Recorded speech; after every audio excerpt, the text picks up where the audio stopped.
know what she said, she might just change your life.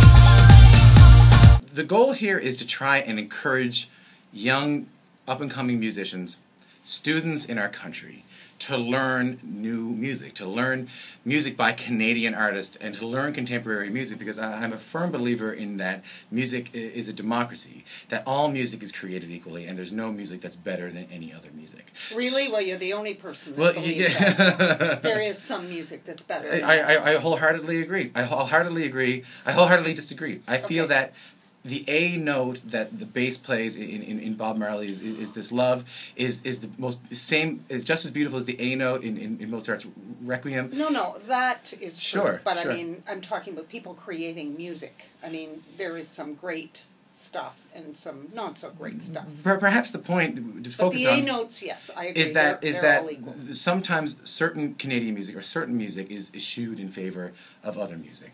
This is an opportunity to bring in some of the greatest songs written by Canadian songwriters and ask students to really exercise their creativity.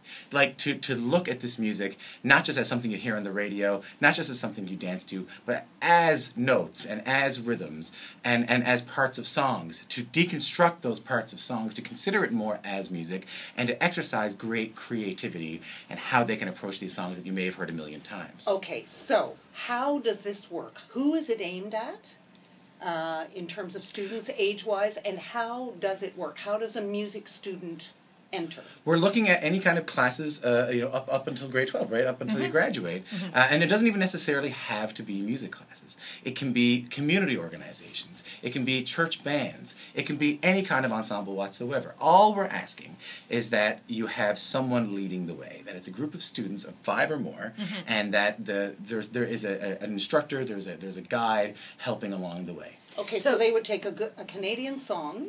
Yeah, it's one of these. We have a variety of pre-cleared songs, and they have to create a video and cover one of those songs. So everything from Shawn Mendes' "Life of the Party" to "Lève les voiles" by Cœur de Pirate. Incredible. Thank you. And Carly Rae and Crab Bucket by Chaos. I mean, there's a whole bunch of different ones. But they have to send in a video of that, and they also take a publicity shot, and then the teacher has to fill out a good application. And then they send it where? They send it into cbcmusic.ca/music class, and if you go to that website, you'll see a form. You'll see a list of the songs. You'll hear recordings of the songs. You'll see recommendations on how to teach these songs to students, and then you'll see a form in which you can upload a video. And I want to point out that we're not doing this based on the production. We're not looking for a very fancy, cool, viral video. We're looking at the quality of the music and especially the creativity surrounding the music. What's the deadline? It's November 30th. Click the channel subscribe button for full-length interviews and more from What She Said here on YouTube.